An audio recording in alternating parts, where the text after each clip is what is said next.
यदीयावा गंगा विविध नय कल्लोल विमला बृहज ज्ञानां भूभिर जगति जनतां या स्नपयति इदानीमपेशा बुध जन मरालय परिचिता महावीर स्वामी नयन पथगामी भवतु मे।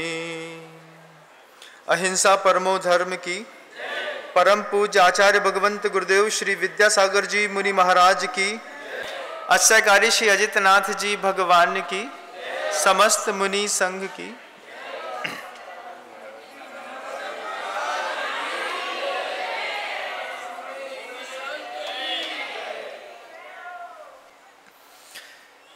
विश्व का संचालन करने वाली दो शक्तियां, एक ज्ञान की शक्ति से विश्व संचालित होता है, दूसरा श्रद्धा की शक्ति से पूरे विश्व का संचालन होता है। और एक संप्रदाय विशेष जिनको आप सिख संप्रदाय के नाम से जानते हैं, इन्होंने दुनिया भर में जितने भी सिख संप्रदाय के लोग हैं, इन्होंने अपनी पूरी की पूरी व्यवस्था निर्माण कर ली। पहले इनके पास गुरु होते थे, 10 बड़े बड़े गुरु हुए जिन्होंने उपदेश दिया, धारा बहाई, सिख को जोड़ के रखा। उसके बाद सिखों ने अपनी व्यवस्थाएं खुद बना ली। 10वें गुरु के बाद जो है, उन्होंने निश्चित कर लिया कि अब हमारा कोई नया गुरु नहीं बनेगा। जब नया गुरु नहीं बनेगा तो फिर प्रश्न उठा कि व्यवस्थाएं चलेंगी कैसे, गुरु ही नहीं होंगे तो व्यवस्थाएं कैसे चलेंगी। उन्होंने ग्रंथ साहब को अपना भगवान मान लिया। आज उनको किसी भी प्रकार के ज्योतिषी के बारे में पता करने के लिए किसी ब्राह्मण के पास नहीं जाना पड़ता, उनको शादी कराने के लिए किसी पंडित को ढूंढना नहीं पड़ता, उनको नाम रखने के लिए हम जैसे लोगों के जो सामान्य नाम रहते हैं, ऐसे नामों से बिल्कुल अलग उनके नाम मिलेंगे। मंजीत मिलेगा, बलवीर मिलेगा, हरप्रीत मिलेगा, ऐसे विशेष नाम मिलेंगे। उनको शांति भी चाहिए है तो वो इधर उधर ढूंढते नहीं है, कहीं पे जाकर के वहां पर गुरुद्वारे में जाते हैं और ग्रंथ साहब के सामने बैठ करके ग्रंथ साहब को प्रकाश करते हैं, और प्रकाश के माध्यम से उनको उनकी शांति भी मिल जाती है। क्योंकि विश्व का संचालन करने वाली दो प्रमुख शक्तियां हैं, एक ज्ञान की शक्ति और एक श्रद्धा की शक्ति। उस ज्ञान की और श्रद्धा की शक्ति से जिनका अंतर्मन बेहिसाब लबरेज डूबा हुआ है, ऐसा एक सिख संप्रदाय किसी भी बात के लिए दुनिया में कहीं नहीं जाता, सिर्फ अपने गुरुद्वारे जाता है, ग्रंथ साहब को प्रकाश पर्व में को जाता है, प्रकाश करता है। उनका कुछ भी चीज शांति नहीं मिल रही है, मन में उद्वेग है, ग्रंथ साहब के सामने बैठ करके प्रकाश करेगा। प्रकाश करने का मतलब ही है कि उनको पढ़ना, हम जैसे बोलते हैं बाँच दीजिए, हम कहते भैया पढ़ के सुना दीजिए। वहां पर उस श्रवण को भी इतना पवित्रतम शब्द लिखा गया कि उनका प्रकाश करिए। अब मान लीजिए किसी को अपनी यात्रा में जाना है, कोई विशेष काम करना है, उसमें वो गुरुद्वारे जाते हैं, गुरुद्वारे में जाकर के ग्रंथ साहब का प्रकाश करते हैं। प्रकाश में मान लीजिए पढ़ते समय में अगर शुभ शब्द आ गया, तब तो निश्चित है कि वो वहां पर आगे का काम करेंगे। नहीं तो फिर गुरुद्वारे से लौटते हैं, दोबारा जाते हैं, दोबारा कोई पन्ना खोलते हैं, फिर प्रकाश करके फिर अगर उसमें देखा कि शुभ शब्द नहीं आया, तीसरी बार प्रयास करते हैं, फिर देखते हैं अगर शुभ शब्द नहीं आया है तो फिर वो अपने घर में शांति से बैठ जाते हैं, बोले अभी ग्रंथ साहब को मेरा ये काम पसंद नहीं है। ज्ञान और श्रद्धा कितना जबरदस्त है, एक बार आप अंतर मन में देखिएगा, फिर आप देखिएगा कि जिनके पास सिर्फ ग्रंथ साहब का सहारा है वो कौम आपस में कितना कॉपरेशन करती है। आप देखिएगा कि उनका विश्वास कितना अदम्य है कि पंजाब में जब एक हत्या हो गई, हत्या होने पर किसी भी पंजाबी ने हत्यारों को दोषी नहीं माना। उनसे पूछा कि आपने हत्यारों को दोषी क्यों नहीं माना? बोले ये 3 बार गुरुद्वारे आया, 3 बार गुरुद्वारे आकर के जब उसने प्रकाश किया और प्रकाश में जब ग्रंथ साहब की आज्ञा नहीं मिली, ग्रंथ साहब की आज्ञा के बिना गया है तो मरना ही था, मरना ही था, तो मरने का कोई दर्द नहीं है, क्योंकि ग्रंथ साहब से बाहर जाकर के कोई काम करेगा तो निश्चित मौत के घाट उतर जाएगा। किसी पंजाबी को उस बड़े व्यक्तित्व की मौत का कोई अफसोस नहीं हुआ। हमारे पास हमारा तीव्र पुण्य का उदय, इतना पवित्रतम तीव्र पुण्य का उदय कि सर्वज्ञ देव की वाणी से निश्चित मां जिनवाणी हमारे हाथ पे रहती है। गुरु हमारे सामने बैठ करके मां जिनवाणी का ऐसा रसास्वादन या रसपान कराते हैं, उससे हम आप्लावित भी होते हैं। लेकिन बस वो बात कि विश्व का संचालन 2 महानतम शक्तियों से होता है, पहला ज्ञान से होता है, दूसरा विश्वास से होता है। हमको शायद विश्वास की शक्ति पर विश्वास नहीं रहा, और विश्वास की शक्ति पर विश्वास नहीं रहने का परिणाम है कि हम मंदिर जाते हैं, मंदिर जाने के बाद ग्रंथ को पढ़ते हैं, उसमें से किसी मंत्र की शक्ति को भी अपने जीवन में उपयोग लाने की कोशिश करते हैं। 9 बार नमोकार मंत्र पढ़ते हैं, कोई माला फेरता है, कोई 11 माला देता है, कोई 21 देता है, लेकिन अंतर मन बार बार कहता है जे माला फेरवे से कछु ना हुई है, कछु और करने पड़ेगी। उसके बाद आप देखिएगा कि कितना अटपटा सा जीवन है जैन कुल में आए व्यक्ति का, कि 5 इंद्रियां तो जो दिखता है उसी की संवेदना महसूस करती हैं, लेकिन हमारा जो पागल सा मन है, वो पागल सा मन जो दिखता है वो उसको दिखाई नहीं देता, और जो दिखाई नहीं देती वाली चीज है वो उसको हर जगह दिखाई देती है। जिस चीज को देखना चाहिए था उस चीज से नितांत अछूता, और जो चीज हो ही नहीं रही है, बार बार उपयोग की धारा वहीं वहीं वहीं वहीं जाती है। न मां जिनवाणी पे विश्वास है, न गुरु की वाणी पे विश्वास है, न अपनी देव की प्रतिमाओं में विश्वास है, न हमको हमारे उन जिन बिंबों पर विश्वास बचा रहा। हम सोचते हैं, अभिषेक करते हैं, शांति धारा करते हैं, ऐसे क्षेत्रों पर जाते हैं, कलश हाथ में उठाते हैं, उसके बाद भी ये विश्वास और साथ में ले लिया होता, क्योंकि विश्व का संचालन 2 शक्तियों से हो रहा है, एक ज्ञान की शक्ति से, एक विश्वास की या श्रद्धा की शक्ति से। कलश उठाने के बाद जब आप मंत्र का जाप मुनि महाराज के मुख से सुनते हैं, मम अपस्मारिम छिन्न छिन्न भिन्न भिन्न रति कामम छिन्न छिन्न भिन्न भिन्न मम आरोग्य ऐश्वर्य सद्धर्म श्री बल आयु आरोग्य आदि भी अभिवृद्धि रस्तु।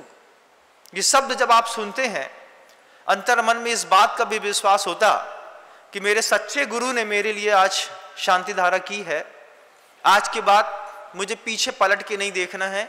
ये अगर विश्वास पहले दिन लेकर के आए होते और पहले विश्वास के साथ शांति धारा करी होती, रोज रोज की शांति धारा करने से मुक्ति मिल जाती। लेकिन हमारी स्थिति तो उस जिनदत्त सेठ के पुत्र के जैसी है कि मंत्र भी है, विधि भी है, बैठे भी हैं, लेकिन सीका तोड़ने में बार बार डर रहा है। डर रहा है इस बात के लिए, अगर सब टूट गया तो मेरे जीवन में क्या बचेगा।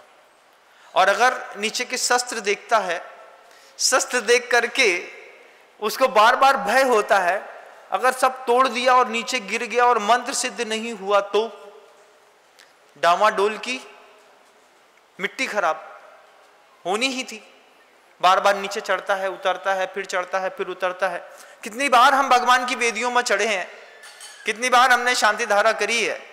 ज्ञान और श्रद्धा की शक्ति साथ में लेकर के एक बार अगर भगवान की शांति धारा करने के लिए मस्तक पर चढ़े होते, विश्वास रखा होता कि इन यंत्रों का और इस जिनबिम का ऐसा कमाल है कि कल तक मैं परेशान था लेकिन कल परेशान नहीं रहूंगा, और उस विश्वास से भर कर के अगर आप किसी असह्य क्षेत्र या सिद्ध क्षेत्र से अपने जीवन जीने के लिए लौटे होते तो आपके जीवन का सौंदर्य एक दिन में पलट गया होता, एक दिन में। लेकिन आपको दो प्रकार के धर्मों में, चूंकि आप आगारी हैं, घर में रहते हैं, गृहस्थ हैं, आपको हर धर्म छूट वाला चाहिए। गुरु ने कोई संकेत दिया नहीं, उसके पहले आप टर्म्स एंड कंडीशन अलाउ कर देते हैं। हमने कहा महाराज, हमने कहा आपसे 3 माला फेरनी है, आपने कहा महाराज बाहर चले गए तो, घर में कछु अड़चन आ गई तो। पहले ये तो शब्द आप पहले जोड़ लेते हैं, उस तो के ऊपर ही आपका जीवन चल रहा है। अब महाराज आपने तो बोला था लेकिन अब काम नहीं भाव, अब क्या करिए, अब बताओ तो, अब हम क्या कहें तो। उठना स्वाभाविक है। अंतर्मन जिस बात के लिए आपको प्रेरणा दे रहा है, कितना सौंदर्य बढ़ जाए कि गृहस्थ अगर साधु जैसे संकल्प में बद्ध होना सीख ले। रहिए गृहस्थी में, गृहस्थी छोड़ने के लिए नहीं बोल रहा हूं, पत्नी के साथ, परिवार के साथ, पुत्र के साथ, पैसे व्यवसाय के साथ, काम भोग की कथाओं के बीच में रहिए, क्योंकि आपको वो चीज अच्छी लगती है, आप उसको छोड़ना चाहते भी नहीं है। लेकिन कितना अच्छा हो कि गृहस्थ साधु जैसा संकल्प कर ले। साधु का संकल्प क्या है? अगर सामायिक में 5 माला देनी है तो 5 देनी है, अब हाउ एंड वाई नहीं। अगर हमने 21 माला का हमारे गुरु से संकल्प ले लिया है तो रात में सोएंगे तभी जब हमारी 21 माला पूरी हो जाएगी। ये छोटा सा संकल्प कल्प वृक्ष का काम करता है घर के अंदर। कल्प वृक्ष क्या होता है? जिससे जो मांगो सब मिलता है। एक हमारा अंदर का हम सौंदर्य विकसित करें। हमारे गुरु कहते हैं कि गृहस्थ होकर के अगर साधु जैसा व्रत नियम में संकल्प कर ले बिना तू तड़ाक के, पहले ही पूछ बैठते हैं, अपने ऊपर स्वयं के ऊपर विश्वास नहीं है। स्वयं की 2 शक्तियां हैं आपके जीवन में, कुछ सुप्त शक्तियां हैं, कुछ उदयमान शक्तियां हैं। उदयमान अविश्वास की शक्ति से तो प्रभावित हैं, लेकिन अंतर्मन में सोई हुई उस आत्मा की कैवल्य ज्ञान रूपी शक्ति से हम बिल्कुल भी प्रभावित नहीं। अवधि ज्ञान के लिए हम दूसरे के पास तो जाते हैं, लेकिन खुद आत्मस्थ और स्वस्थ होकर के अपने अंदर वो दिया जलाने का हमने कभी प्रयास नहीं किया। जले हुए दिए के पास जाकर के उसके प्रकाश में देखने का हमने 1000 बार प्रयास किया है बंधु, लेकिन कभी हम ऐसा प्रयास नहीं करते कि वो जो शक्ति एक सामान्य से व्यक्ति के अंदर आती है, क्या वो मेरे अंदर नहीं है? अंदर एक बार टटोल के देखिएगा, पूछिएगा अपने अंतर मन से कि ऐसा कौन सी आपत्ति है जिसके बारे में आपका मन आपको पूर्वावबोध नहीं कराता। हर आपत्ति की पहले से आपको संकेत मिलते हैं। भैया अबे आज ऐसी बात मान लो 3 महीने बाद सब अच्छो रहे।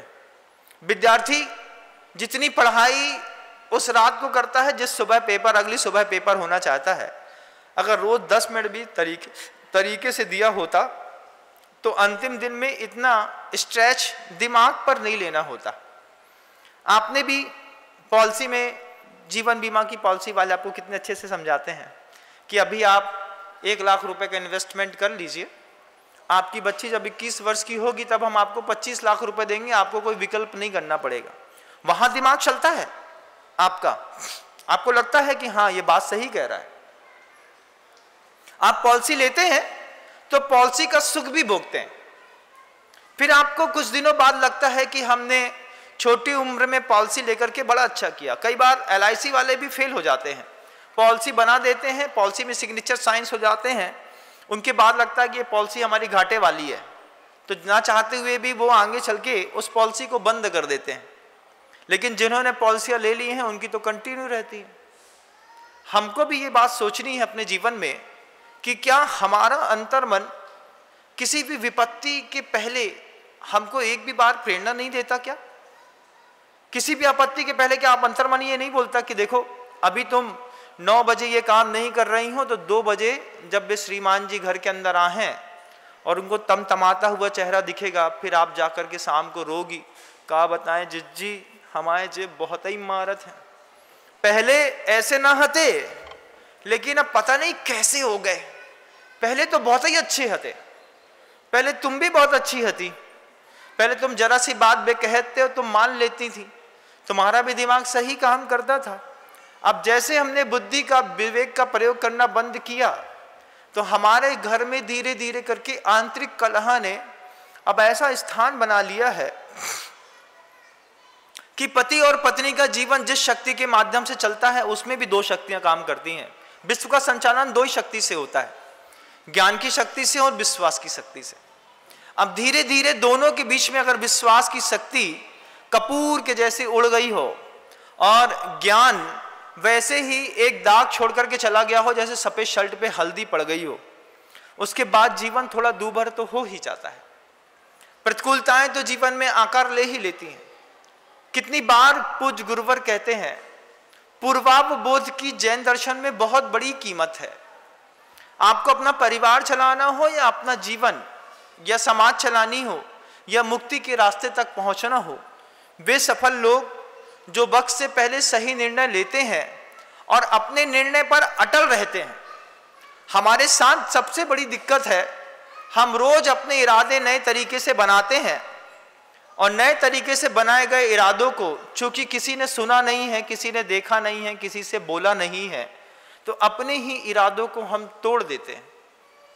इसलिए गुरुदेव बार बार कहते हैं कि जब कभी भी कुछ भी बड़े संकल्प लीजिए किसी की साक्षी पूर्वक लीजिए। दीक्षा ली तो बियाबान जंगल में गुरुवर ने किसी पेड़ के नीचे हमको दीक्षा नहीं दी। दीक्षा देने के लिए उन्होंने ऐसा भीड़ वाला स्थान देखा, वहां पर मंच बनाया, मंच के ऊपर सारे 25 भाइयों को एक साथ इकट्ठा किया, नगर नगर से कंकड़ पत्थर बटोरे, अपनी शान पे चढ़ा करके हीरा बनाया। लेकिन पत्थरों में हीरा दिखा गुरुवर को, लगा कि परिवार के लोगों को जिसके ऊपर कोई उम्मीद नहीं है उससे मैं अनंत संभावनाओं की यात्रा में कुछ लोग व्यक्तित्व को तैयार कर सकता हूं। मेहनत करी, 10 साल 15 साल 20 साल तराश के सामने रखा तो दुनिया अच्छे नाम के साथ संबोधन देने लगी। कभी आप सोचिएगा अपने अंतर्मन में उस बात को कि हमारे अंदर की जितनी भी संभावनाएं थी क्या हमने स्वयं अपने उस संकल्प से हट करके नहीं मिटा ली? हम लोगों को दीक्षा दी गई कहां पर? बड़े मंच पर। उसके पीछे का उद्देश्य था पूज्य गुरुवर का दीक्षा अपसख्यम परसख्यम, आपकी साक्षी पूर्वक दीक्षा लेते हैं। आज के बाद ऐसा नहीं करेंगे। अपनी आत्मा की साक्षी पूर्वक भी दीक्षा लेते हैं, अपनी आत्मा से भी झूठ नहीं बोलेंगे, आपके सामने भी झूठ काम नहीं करेंगे। देवता सक्षियम, देवता इतने सारे जो देव हैं, असंख्यात देवी देवता इस सृष्टि पर हैं, उनके सामने भी और जिनदेव के समक्ष भी गंधोदक लगा करके स्पर्शित करके जिनेन्द्र भगवान के जैसे पैर को उठा करके गुरुवर ने हमारे माथे पे रख दिया कि आज के बाद ये ही तेरा सहारा है। जब इतने सारे अपसख्यम परसख्यम देवता सख्यम इन 3 की साक्षी पूर्वक जब दीक्षा ली तब जाकर के जीवन के किसी भी पायदान पर कभी फिसलने का और नीचे गिरने का आज तक मौका नहीं मिला। लेकिन जिन्होंने भगवान के सामने मंदिर में जाकर के सुबह व्रत लिया, आज हमारा अष्टमी को व्रत है, हम चाहे कछु हो जाए व्रत पाले, महाराज को महाराज न हते तो हमने महाराज के सामने भगवान के सामने व्रत ले लिया।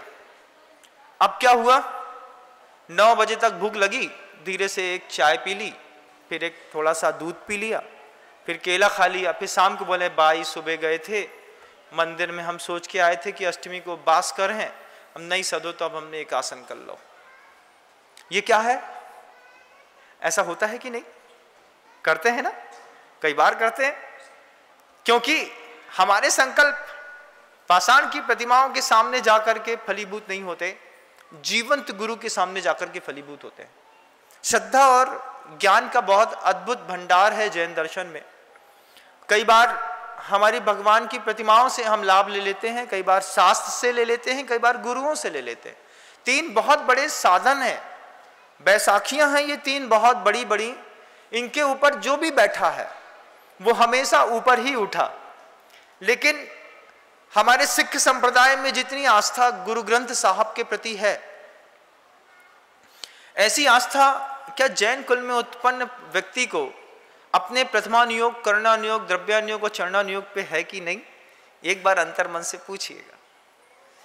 जब पाप पुण्य की बात आती है, जब स्वर्ग नरक की बात आती है, जब दया क्षमा की बात आती है, वात्सल्य की बात आती है, हर चीज को दरकिनार करके हम सिर्फ वही बात मानते हैं जो हमारे अंतर्मन बोलता है।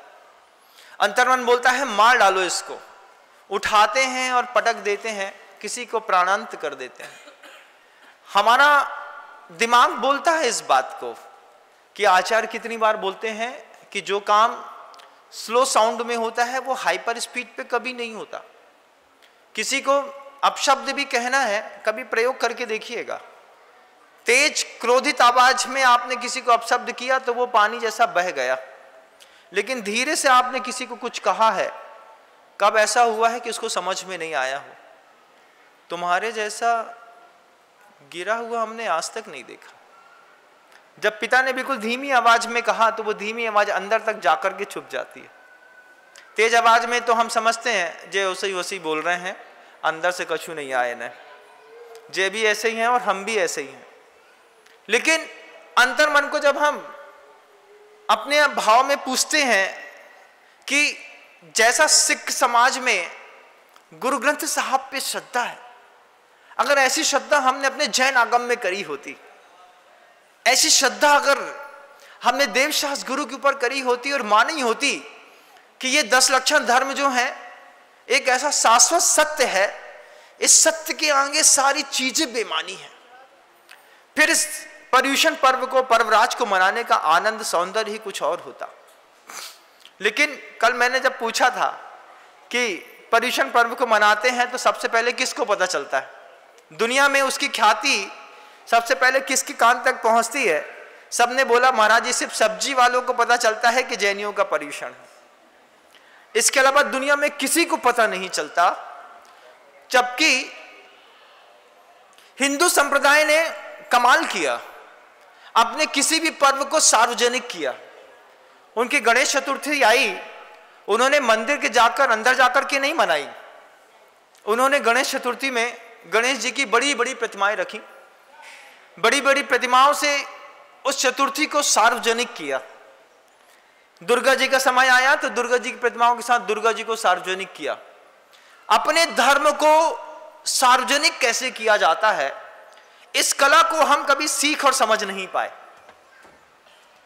वो प्रतिमाएं रखते हैं, उसका विसर्जन करते हैं, खुले में मंच में पूजा करते हैं, झालर लगाते हैं, प्रभावना करते हैं, वहां पर बैठ करके साधना करते हैं।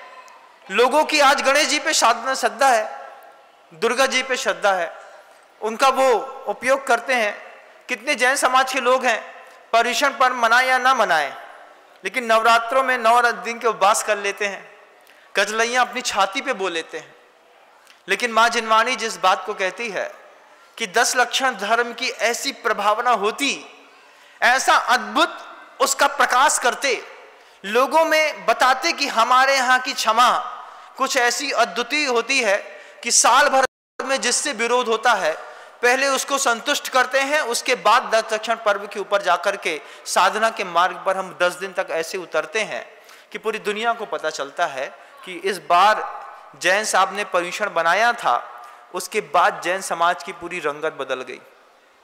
लेकिन हम अपने धर्म को कभी सार्वजनिक नहीं कर पाते, बात बात में अहिंसा परमो धर्म का नारा लगाते हैं, डरते हैं, चुपचाप घर के अंदर बैठे रहते हैं। इस तरीके से धर्म की स्थितियां टिकती नहीं।